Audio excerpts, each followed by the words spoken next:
காலை நேர பிரதான செய்திகளின் ஊடாக நர்மதா சிறில் முதலில் தலைப்பு செய்திகள். எரிபொருள் விலையில் அதிரடி மாற்றம். தேசிய மின் கட்டமைப்பை பாதுகாக்க சூரிய கலங்கங்களை நிறுத்துமாறு கோரிக்கை.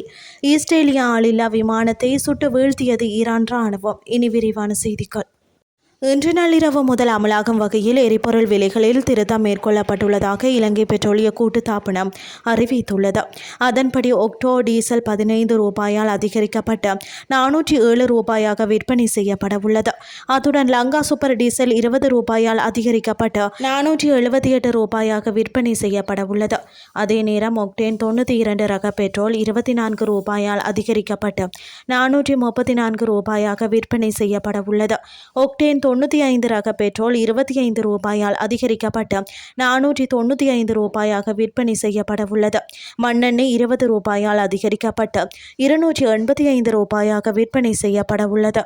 மின்சார கட்டமைப்பின் நிலைத்தன்மை மற்றும் தொடர்ச்சியான மின்சார விநியோகத்தை உறுதிப்படுத்துவதற்காக கூரைகளில் பொருத்தப்பட்டுள்ள சூரிய கலங்களை இன்றும் நிறுத்தி வைக்குமாறு கோரப்பட்டுள்ளது. தேசிய கட்டமைப்பு செயற்பாட்டாளர் நிறுவனம் இந்த கோரிக்கையை விடுத்துள்ளது. குறிப்பாக தேசிய மின்சார கட்டமைப்பின் நுகர்வுக்கான தேவை இன்று குறைவாக இருக்கும் என எதிர்பார்க்கப்படும் நிலையில் சூரிய கலங்களின் மின்சார உற்பத்தி பாரிய அளவில் அதிகரித்துள்ளது. எனவே இன்று காலை 8 மணி முதல் பிற்பகல் 3 மணி வரை சூரிய மின்சார கட்டமைப்பின் நிலைத்தன்மை பேணுவதற்கு ஒத்துழைப்பு வழங்குமாறு குறித்த நிறுவனம் வலியுறுத்தியுள்ளது.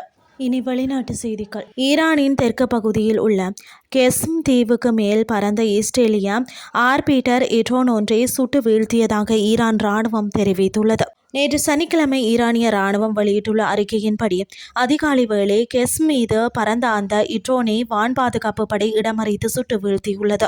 ஏப்ரல் 8 அன்று ஈரான் மற்றும் அமெரிக்காவிற்கு இடையே போர் நிறுத்தம் அமலுக்கு வந்த போதிலும் இந்த இலகு ரக ட்ரோன் சுட்டு வீழ்த்தப்பட்டுள்ளது. அமெரிக்காவும் இஸ்ரேலும் ஈரான் மீது தாக்குதலை தொடுத்துள்ளதை தொடர்ந்து 40 நாட்களாக தொடர்ந்த கடுமையான தாக்குதலை அடுத்து இந்த போர் நிறுத்தம் ஏற்பட்டுள்ளமை குறிப்பிடத்தக்கது. இத்துடன் செய்திகள் யாவும் நிறைவடைகின்றது. அடுத்த இரவு 8:30 எதிர்பாருங்கள். நன்றி.